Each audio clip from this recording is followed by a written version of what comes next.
আজকে আমি টগর গাছে খুব সহজে কলম কাটা দেখাবো। আগে এই যেখানে কলম করব সে পাতাগুলো আমি কেটে নেব। দেখুন এই পাতাগুলো কেটে নেব। তারপর এইভাবে ধরে এরকম একটা বেলেট নিয়ে এভাবে ধরে এই যে এখানে যে গিট দেখছেন এই গিটের চারপাশ দিয়ে এর বাকলটা উঠে ফেলতে হবে। এই যে এইভাবে ঘুরিয়ে ঘুরিয়ে দেখেন আমি যেভাবে দেখাচ্ছি আপনারা ঠিক এইভাবেই করবেন।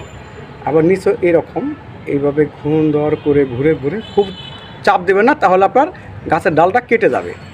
এইভাবে ঘুরে ঘুরে বাকলটা তুলবেন। এরপর ব্লেড দিয়ে একটু টান দিয়ে কেটে নখ দিয়ে আঁচড় দেবেন, বাকলটা উঠে ফেলবে। দেখেন দেখেন বাকলটা উঠে ফেলছে। দেখুন এখানেও বাকল আর নেই, একটু বাকল রাখা যাবে না, বাকল ক্লিয়ার করতে হবে। এরপর এই দেখছেন অ্যালোভেরা, এই অ্যালোভেরাতে জীবাণুনাশক করতে হবে। তা না হলে আপনার ফাঙ্গাসে এই কলমটা নষ্ট করে ফেলতে পারে। এভাবে সুন্দর করে ঘষে একটু বের করে নেবেন, যাতে অ্যালোভেরায় এটাকে জীবাণুনাশক করতে পারে।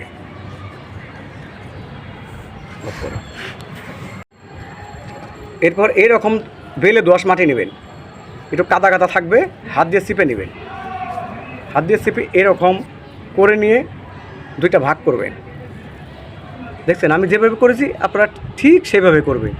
করে এর মাঝখানে বসিয়ে দিবেন, বসিয়ে দিয়ে আবার হাত দিয়ে চিপে দিবেন। সুন্দর করে দুই হাত দিয়ে চিপে দিবেন, এমনভাবে চিপে দিবেন যাতে ভিতরে কোনো ফাঁকা না থাকে এবং কোনো হাওয়া বাতাস যেন প্রবেশ না করতে পারে। এইভাবে চিপে দিবেন।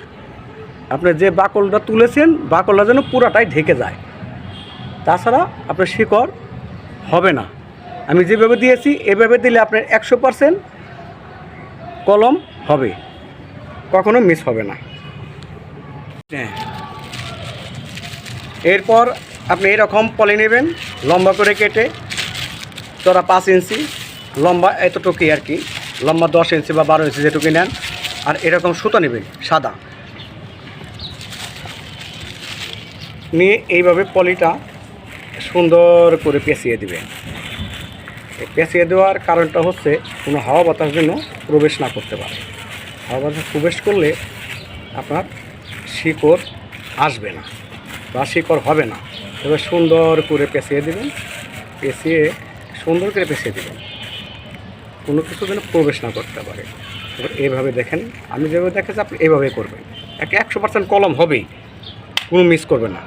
তারপর যে সুতাটা আপনাকে দেখিয়েছি, এই দেখুন এই সুতা এখানে সুন্দর করে বেঁধে দিবেন।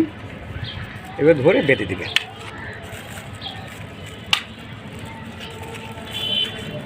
দেখুন আমি যেভাবে দিয়েছি আপনারা এইভাবে দিবেন, বেঁধে দিবেন। এই আরেকটা নিচ্ছি, এই দেখুন আরেকটা নিচ্ছি, এইভাবে আবার সুন্দর করে ধরে ধরে বেঁধে দিবেন।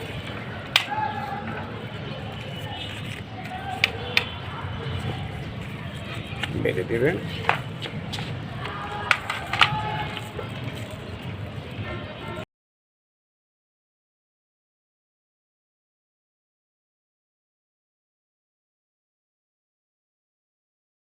এরপর মাঝখানে একটা বাদ দিয়ে দেবেন, কেননা যদি মাটি মাঝখানে কলমের জায়গা যদি ফাঁকা থাকে তাহলে আপনার শিকড় আসবে না।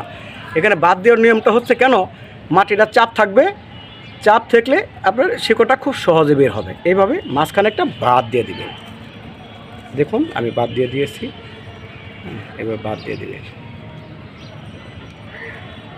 এটা শিকড় আসতে 20 থেকে 25 দিন লাগবে। আমি ফিরে আসবো 20 থেকে 25 দিন পরে।